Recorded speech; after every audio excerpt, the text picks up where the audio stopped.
NRL news then. Biggest story of the week. Billy Slater steps down as Maroons head coach. He did have the squad for 5 series, managed to get 3 series wins across the line. How well does he go down in history for the Maroons, Paul? Yeah, huge. He's got huge respect of everybody. I think what you see with Billy, and I love listening to him, is he cares. He cares about the players. He cares about the state. He cares about the team he coaches. And I think that comes across. Everybody's got huge respect for him. I think when he speaks, people listen. I think what'll be interesting is what happens with Craig Bellamy at Melbourne and whether he does take over. He said he's not doesn't want to be an NRL head coach. Is the last thing I saw him say this week. But that may change within a year. So yeah, he's got huge respect. I think what I loved about him is his empathy and sympathy for his players, particularly when there was, the Cam Munster father's death, and this year they had the big front row of Papali'i's the passing of his father, I think, as well. So your sympathy and empathy and the human nature of a coach is always there, and I think Billy shows that in abundance. He does, 100% he does. I think he's been fantastic, and he almost got the 4th series win across the line, so it would have been 4 out of 5. They were very unfortunate in this year's State of Origin. Looking forward, there's a few names that's obviously been touted around that could potentially take over. One being Cam Smith, who we know is a legend in his own right in the NRL and for Queensland, but he has distanced himself recently from taking over. He said he can't commit to how much time it would take. So it's looking like the bookies' favourite is Kevy Walters once he's finished this year's World Cup in Australia. Do you rate that appointment? Do you think Kevy will do a good job? Listen, I think Kevy's done a great job. He put together a squad and made some big decisions on Brisbane before they won the Premiership under Michael Maguire. I think he had an input into that, there's no question. Came over here and wiped the floor with England, that's for sure, last series. The World Cup will be important to everybody in Australia, being played in Australia at the end of this year. And whoever gets the job, they've got a very, very talented pool of players and group of players, that's for certain. And you'd be very privileged and honoured if you're a Queenslander to be able to go in there. But there's plenty of candidates, there's plenty of people that could go in there and do the job. And whoever does will be under the blowtorch, as was Billy and Laurie Daly, particularly this year with all of the scrutiny that's around the NRL State of Origin series. Yeah, I agree. We wait and see who gets the appointment then. The next story, Sam Walker's contract negotiations with the Roosters has broken down. It was reported that it was around the 5.6 million Aussie dollars offered to Sam over 4 years. Him and his camp have rejected it because they're looking more towards the 6.8 million figure. Do you think he's worth that amount of money? Right now, yeah. I think he's the hottest property with Nathan Cleary coming off contract in 27. As of November 1st, he can speak to other clubs. It's interesting because it always starts like this. There's an offer made from a club, particularly for a very good player like Sam, and then it usually gets knocked back, the first offer. The wait to go to November 1 because he's playing such good rugby league, and that means every other club can speak to him. So it's fascinating. I always found contract negotiations fascinating when I was part of them, and you asked for if you can go to market. I asked if I could go to market once, and the club gave me permission, and I felt a little bit undervalued that they'd given me permission. It was really weird. Sam's going to go to market, and it's going to put everybody on notice. Listen, the team's the Chiefs, innit? It's as simple as that. They're lining up at the door, agents, to take their clients to the Chiefs because of the tax-free implications, and they're knocking back who they don't want and taking who they do. So it'll be interesting what happens with the Roosters, but you can see that these negotiations will go past November 1 now.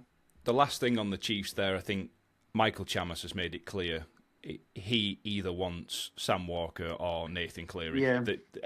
I feel like it's inevitably going to be one of them, but we obviously wait and see. That the last bit on Sammy Walker's camp as well, I think they've got, they'd be daft not to, but I would imagine they've got one eye on the salary cap increase as well that's coming in the next year or two. I think that's irrelevant, Dan, because there can be a clause in your contract that when it increases, your salary increases. So I don't think that'd be a sticking point in terms of contract talks, because there's a ratchet clause in there which says on any increase of salary, your salary goes up to the same percentage increase as the NRL salary cap.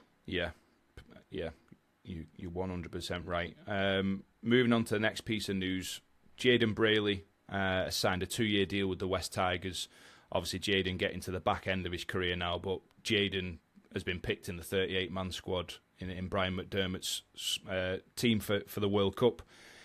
Do you think he's going to bring something to the West Tigers? I would imagine, because he is a hooker and he can drop in at 13, but at the moment they've already got Alex Twal at 13 and Api Coruscant at 9, so it's a bit of a strange one for me. I don't know if one of them's planning retirement, moving on, I don't know, but it seems a bit of a strange one that he's gone there for more game time, but 2 of the star players are already in them positions. Yeah, a really interesting one. It'll be interesting what does happen with it.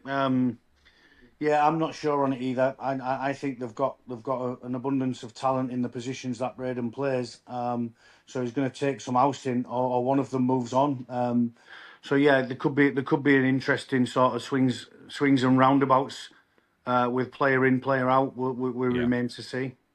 Yeah, we do. Moving on to the next part. It's a 2-part mini segment. This one, the first part being Jett Cleary has handed in a transfer request to leave New Zealand Warriors, and he's stated that his preference is to go to Penrith, which is no shock to anyone. His brother and his father is already there, but it quietly moves us into, we're going to show you an image of how much stuff is going on at the Penrith Panthers at the moment.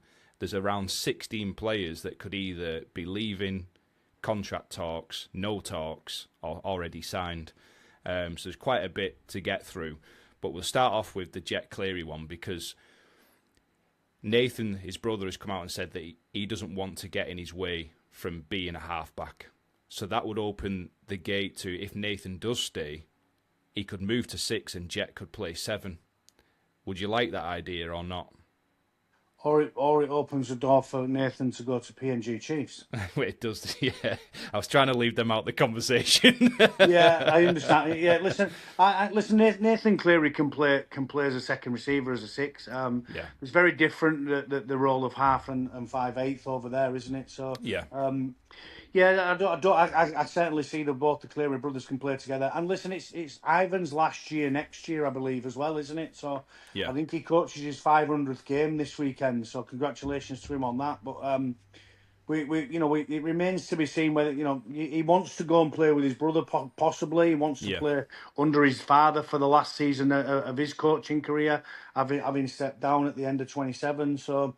It'd be an interesting sort of what happens with the Cleary family, Penrith, and the Warriors. And the Warriors are the big losers in it. There's no question. Yeah. So it seems that the Warriors are gonna have brought him through their system and are gonna be the next to blood him into the first grade, and all of a sudden he wants to go and play at Penrith. So I do know Andrew Webster.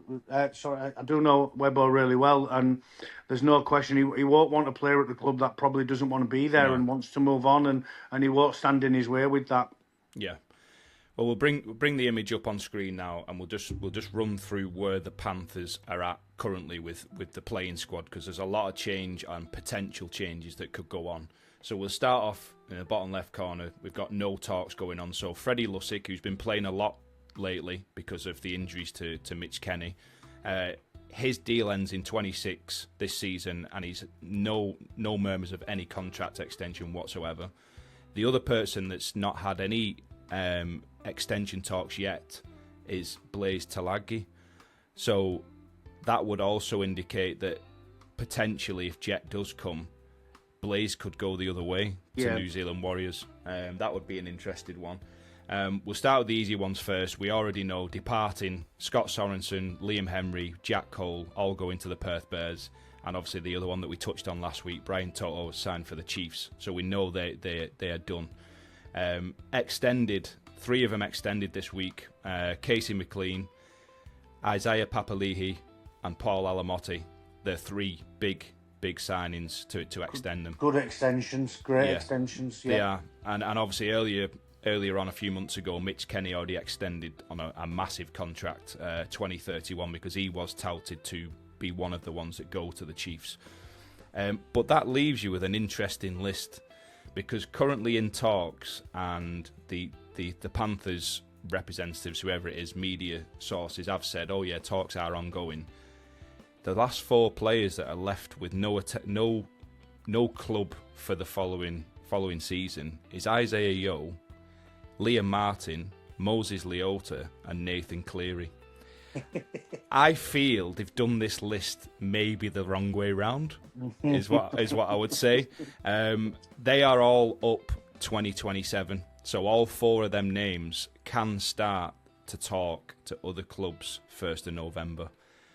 What are you going to do if them 4 walk out the door? Well, what Penrith always do, they find the replacement. It's true. It's true. You talk Viliami Kikau, Jerome Luai, Stephen Crichton, all leave the club and they find a replacement, and they find it through their system. So if they do choose to leave, it will be a huge hole left. There's no question. Fisher Harris, another one, by the way. Yeah. So you can throw all the names you want at me about who leaves and who stays. It's just going to be really interesting what happens with them. You can see I hate to keep mentioning it, but the Chiefs have just put everybody shits themselves now. I know. Because of the Chiefs. So I can accept that for most players, including Liam Martin and Moses Leota. I love them as players. I think they're fantastic players. They had incredible careers. But Isaiah Yeo and Nathan Cleary, I think at this moment in time, unless you were to bring someone in on the same money at the same stature, I think they're irreplaceable right now. Doesn't matter if you've got someone in your youth who's going to be the next Nathan Cleary. They are not Nathan Cleary yet. But we're not talking about right now though either, Dan. We're talking about the end of 2027. Yeah. So we're still talking 18 months of rugby league away. Yeah. So you've got 18 months to develop or find another Nathan Cleary, Isaiah Yeo. Yeah. That's in the competition, that's out of contracts at the same time, that you bring in. Yeah. So listen, whilst it's an interesting time for Penrith, and you would see them 2 as the 2 that you would probably most like to keep out the 4. Yeah. Yeah. With all due respect, you need your spine players more than you need your edge or your front rower. Yeah. So it's really interesting. So, listen, whatever happens at Penrith, I'm sure it'll be fine. It always has been and always will be. I know. We always question them and they always find an answer. So I give up. The final piece of news, we'll just touch on it. Big shout out to Big Papa. Obviously, Josh Papali'i announced his retirement. 340 games for one club, the Canberra Raiders. Absolutely stellar career, incredible player. A little tad gutted that he hasn't took up the option to explore the Super League for a season. And I know that goes against what we've talked about people coming over for a last payday. But he's special, isn't he? You'd love to see him in the flesh for one season. Yeah, absolutely. What a career, what a player. It says everything about the players that are trying to stay on the field through injury just to play a couple more games with him. Yeah. That gives you the type of stature and regard that is held at the club. So what a player, what a person by the sounds of it. Obviously, I've never met him, but so many good things spoken about him. He'll sorely be missed around the place. I'm pretty sure they'll find a role for him somewhere. I'm sure they will. That wraps it up this week for the NRL news. Let's get straight into the round 24 results. If you enjoyed this segment, the full 90-minute podcast with all 5 segments is linked below, where we discuss the latest Super League and NRL news and results, plus the bonus segment of Question Cookie each week. Don't forget to subscribe, click the bell icon to be notified of all future content uploaded by NRL Insight UK. Thank you for your continued support and see you on the next one.